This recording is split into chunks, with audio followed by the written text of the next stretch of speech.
So welcome to pro magic coders. तो आज हम जो है सीखेंगे एग्जीक्यूशन ऑफ सी प्रोग्राम या फिर execution process of C program, आप जो चाहे इसे बोल सकते हैं। सो आइए हम इस वीडियो को शुरू करते हैं, पर उससे पहले मैं आपको बता दूं कि वीडियो को पूरा दिखेगा गाइस, स्किप मत कीजिएगा, क्योंकि हो सकता है अगर आपने वीडियो को स्किप कर दिया और आपको कुछ समझ में ना आया तो इसलिए जो है पूरा दिखेगा गाइस। आज का वीडियो जो बहुत इंटरेस्टिंग होने वाला है, सो वीडियो को पूरा देखें और बने रहिए हमारे साथ।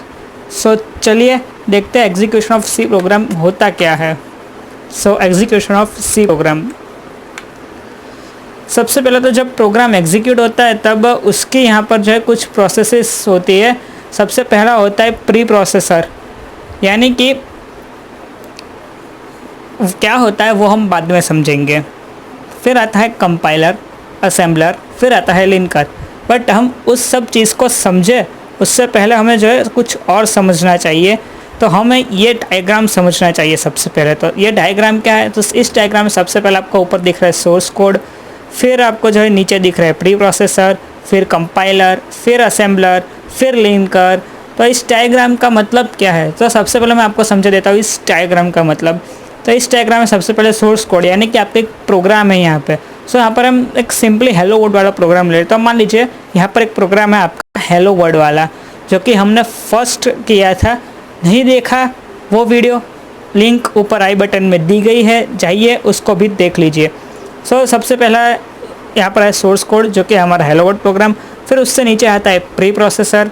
प्री प्रोसेसर्स क्या है, तो प्री प्रोसेसर्स जो है वो एक डेडिकेटेड टॉपिक है। सो इस वीडियो के आगे चलते हम बात करेंगे इन सभी के बारे में। फिर आता है कंपाइलर, जिसके बीच में आप देख सकते हैं एक्सपेंडेड कोड लिखा हुआ है। तो ये क्या है, तो प्री प्रोसेसर से कंपाइलर में आते आते कोड को जो एक्सपेंड हो जाता है। तो किस तरह एक्सपेंड होता है वो भी हम जानेंगे। फिर कंपाइलर से जाता है असेंबलर में, पर वो जो जाता है वो होता है असेंबली कोड। अभी हमने तो सोर्स कोड ऊपर लिया था, फिर नीचे आ गया एक्सपेंडेड कोड, फिर आ गया असेंबली कोड। तो इन सब को हम समझेंगे बाद में इस वीडियो में आगे। सो अभी आप कन्फ्यूजन मत क्रिएट करना। फिर यहाँ पर नीचे आता है लिंकर। फिर लिंकर और असेंबलर के बीच में आता है ऑब्जेक्ट कोड। फिर लिंकर में जो है यहाँ पर तीन चीज़ें ऐड होती है, एक ऑब्जेक्ट कोड ऐड होता है, दूसरा ऑब्जेक्ट फाइल्स ऐड होती है, और लाइब्रेरीज या फिर लाइब्रेरी फंक्शंस जो है वो ऐड होते हैं। फिर आपको मिलता है एग्जीक्यूटेबल कोड, जो कि आपको मिलता है आपकी आउटपुट विंडो में। सो प्री प्रोसेसर्स क्या होते हैं, सो इन प्री प्रोसेसर्स को जानने के लिए हम जो है एक एग्जाम्पल लेंगे। बट उससे पहले जो है हम आपको ये थियोरी समझा देते हैं। So the source code is the code which is written in a text editor and the source code is given extension C. तो हम जो टेक्स्ट एडिटर में इस सोर्स कोड को लिखते हैं। अगर आपके पास विंडोज़ है तो आप लिखेंगे नोटपैड में, नोटपैड प्लस प्लस में, या फिर आप लिखेंगे वर्डपैड में। अगर आपके पास उबंटू लिनक्स है सो आप जो है वहाँ पर पढ़ेंगे, वहाँ पर मतलब एडिटर होगा आपके पास Gedit। ऐसे बहुत सारे एडिटर है हर सॉफ्टवेयर के लिए, मतलब हर OS के लिए। सो उस एडिटर में आपने लिखा, उसको आपने एक्सटेंशन दिया .c से, आपने जो है उसको सेव कर लिया। फिर आता है this source code is first pass in the preprocessor and then the preprocessor expands this code. तो प्री प्रोसेसर क्या होता है, हम उसके लिए अभी यहाँ पर एक एग्जांपल समझ लेते हैं। सो इस एग्जांपल को आप देख रहे हैं यहाँ पे।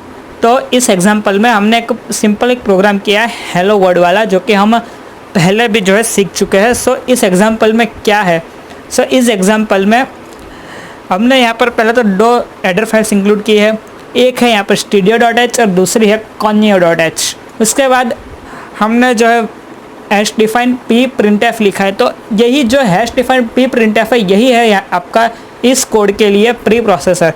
भी यहाँ पर हो क्या रहा है, हम सबसे पहले ये समझते हैं कि ये जो आपका प्री प्रोसेसर है, जिसके ज़रिए आपका प्रोग्राम जो है प्रोसेस हुआ, यानी कि प्री प्रोसेस हुआ आपका जो प्रोग्राम। तो इसमें हुआ क्या, अभी यहाँ पे आपने जो पी प्रिंटफ लिखा, इसका मतलब आपका कंप्यूटर ने ये निकाला कि पी का मतलब होता है प्रिंटफ, मतलब जहाँ पी है वहाँ प्रिंटफ। मतलब ये चीज़ हुई कैसे, कब हुई ये चीज़? सबसे पहले तो कि आपका प्रोग्राम जब मेन प्रोग्राम जब आपका एग्जीक्यूट हुआ, तब आप जब कंट्रोल F9 करके अल्टर F9 करके अपने प्रोग्राम को रन करते हो तो आपको मिलता क्या है आउटपुट विंडो में? Hello world. आपको ये hash define P print F आपको कहीं नहीं दिखेगा आउटपुट विंडो में, बट ये जो है प्रोसेस हो चुका है। सो इसी को बोलते हैं यहाँ पर हम प्री प्रोसेसर्स, इसी को कहा जाता है प्री प्रोसेसर्स। सो एक सिंपल एग्जांपल के थ्रू हमने समझा दिया कि ये प्री प्रोसेसर्स जो है प्रोसेस होते हैं आपके सोर्स कोड से पहले, पर आपको दिखते नहीं है, बट ये प्रोसेस हो चुके होते हैं। सो इसी को कहा जाता है प्री प्रोसेसर। अब आगे देखते हैं। तो हमने समझ लिया प्री प्रोसेसर्स क्या होते हैं। अब आता है कंपाइलर। तो कंपाइलर का काम क्या है अभी? तो कंपाइलर का जो है वो यहाँ पे आपका जो कोड है उसको कन्वर्ट करता है, एक्सपेंड करके कन्वर्ट करता है असेंबली कोड में। अभी असेंबली कोड क्या है? तो आप यहाँ पर जो है एक इमेज देख रहे हो, ये वाली। इस इमेज में जो है आपको एक कोड दिया हुआ है असेंबली लैंग्वेज में, जो कि आपका कंपाइलर ने लिखा है। अभी ये असेंबली लैंग्वेज में कोड हम भी लिख सकते हैं, बट ये तो 3 लाइन का कोड है। अगर 10,000 1 लाख लाइन का कोड है तो क्या करेंगे? हम लिखना चाहेंगे ये सब कुछ नहीं, हम जो है अब सिंपली लिखेंगे अपनी ही लैंग्वेज में, हम सी में ही लिखेंगे। बट आपका जो मशीन है उसको कन्वर्ट करेगा असेंबली लैंग्वेज में, फिर वहाँ से जाएगा मशीन कोड में। असेंबली लैंग्वेज का कंसेप्ट क्या है? तो यहाँ पर देखिए, असेंबली लैंग्वेज जो है वो each family of processors has its own set of instructions. मतलब हर प्रोसेसर के सेट का एक अपना खुद का इंस्ट्रक्शंस का सेट होता है।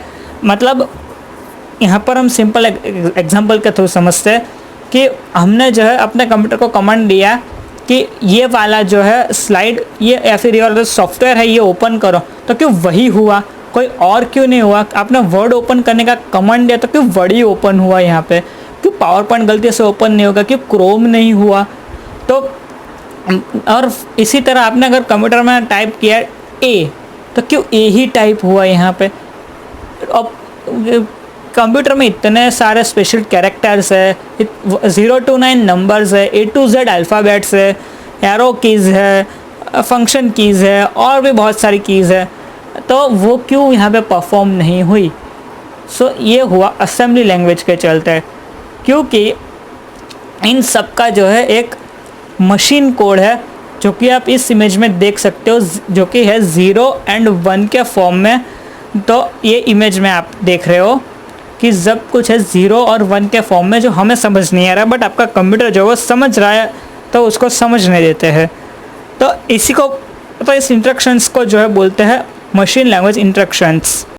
सो अब आता है, अब processors understand only 0s and 1s। तो 0 and 1 हमने इसलिए लिखा क्योंकि वो समझता ही है 0 और 1, वो हमने आपको बता दिया। बट अभी यहाँ पे प्रॉब्लम क्या है कि असेंबली कोड और मशीन कोड लिखना बहुत झंझट का काम है। मतलब बहुत दिमाग लगाना पड़ता है उसके लिए, बहुत टाइम जाता है, बहुत पैसे लगते हैं। मतलब हम तो यही चीज़ चाहेंगे ना कि हमारा मनी सेव हो, हमारा टाइम सेव हो, और जिससे कि हम कम टाइम में ज़्यादा काम कर पाए। सो इसीलिए हमने जो है अपने सी लैंग्वेज को डेवलप किया, जिसके पीछे ये सारी प्रोसेसेस हो रही है, जो कि आपका सी का कंपाइलर करता है, आप और मैं कुछ नहीं करते। अब आगे देखते हैं असेंबलर। असेंबलर क्या होता है? तो असेंबली लैंग्वेज में जो आपका कोड कन्वर्ट करता है, जिसके असेंबली लैंग्वेज यानी कि मशीन कोड में आपका जो है कन्वर्ट होता है आपका कोड, उसको बोलते हैं असेंबलर। तो ये इन शॉर्ट एक कन्वर्टर है जो कि आपके असेंबली कोड को ऑब्जेक्ट कोड में कन्वर्ट कर देता है। इसका जो एक्सटेंशन है वो, अगर आप विंडोज़ यूज़ कर रहे हैं यानी कि डॉस यूज़ कर रहे हैं, विंडोज़ को डॉस बोला जाता है। सो अगर आप वो यूज़ कर रहे हैं तो आपको यहाँ पर .obj फाइल क्रिएट होगी, और अगर आप यूनिक्स यूज़ कर रहे हैं तो आपके पास वो एक्सटेंशन के साथ एक फ़ाइल सेव होगी। एग्जाम्पल के तौर पर अगर आपने hello.c सेव किया है तो उसकी obj फाइल बनेगी hello.obj। अब आता है लिंकर। तो लिंकर में क्या है? तो लिंकर जो है एक यहाँ पर प्रोग्राम है जो कि आपके सी के प्रोग्राम के अंदर हेडर फाइल्स, लाइब्रेरी फंक्शंस और भी बहुत सारा जो है इंक्लूड करता है और उसको एग्जीक्यूटेबल बनाता है। और इसका काम ही है कि सब कुछ लिंक करो, जो चाहिए वो दे दो आपके कोड को। अगर आपके कोड को लगता है कि कुछ हेडर फाइल्स लगेगी तो वो देगा, अगर उसको नहीं मिलेगी वो हेडर फाइल्स तो वो एरर जनरेट करेगा, बट अगर उसको मिल चुकी है तो वो जो है एग्जीक्यूट कर देगा। सो इसकी जो है एक फ़ाइल बनती है .exe, यानी कि एग्जीक्यूटेबल फाइल। सो इसी को बोलते हैं लिंकर। अब आगे चलते हैं, हम समझते हैं ये डायग्राम को, ये डायग्राम को जो है अब हम समझ लेते हैं। तो सबसे पहले है यहाँ पर हमारा एक सिंपल सी का प्रोग्राम। ये रहा हमारा सी प्रोग्राम, उसके नीचे आया प्रोसेसर। तो इनका काम क्या है, सबसे पहले तो आपके सी का प्रोग्राम का और इस प्रोसेसर का। तो देखिए अपना एक प्रोग्राम बनाया सिंपली hello.c, मान लीजिए हेलो वर्ड वाला प्रोग्राम ही है। फिर उसके जो है प्रोसेस हुए उसके प्रोग्राम के ऊपर, वो प्रोसेस करके एक्सपेंड हुआ वो सोर्स कोड, यानी कि आप जो कोड लिखते हैं उसको बोला जाता है यहाँ पे सोर्स कोड। वो सोर्स कोड गया यहाँ पे कंपाइलर में जाके वो जो है असेंबली कोड बना, यानी कि जो हमने इस इमेज में जो आप देख रहे हैं असेंबली लैंग्वेज, वो जो है कहा जाता है असेंबली कोड। ये बना। फिर आया असेंबलर में, जहाँ से वो बना ऑब्जेक्ट कोड। अभी वो ऑब्जेक्ट कोड बन के गया लिंकर में जो हमने बात की कि लाइब्रेरी फंक्शन, हेडर फाइल सब कुछ लाके दे दिया उस प्रोग्राम को। फिर उसको जो एग्जीक्यूटेबल बनाने की कोशिश की, वो एग्जीक्यूटेबल बन गया तो लोडर में गया, लोडर में जाके वो लोड हुआ। फिर वहाँ से लोड अगर सक्सेसफुल हुआ है तो जाएगा ऊपर एग्जीक्यूट होना है, वरना फिर से वापस आ जाएगा लिंकर पे। यही था आज के वीडियो में। अगर आपको वीडियो अच्छी लगे तो वीडियो को लाइक कीजिए, शेयर कीजिए, चैनल को सब्सक्राइब कीजिए और हमारे साथ बने रहिए। इस चैनल पे आपको और भी ऐसा ही कंटेंट देखने को मिलते रहेंगे। So thank you so much हमारे वीडियो देखने के लिए। Good bye.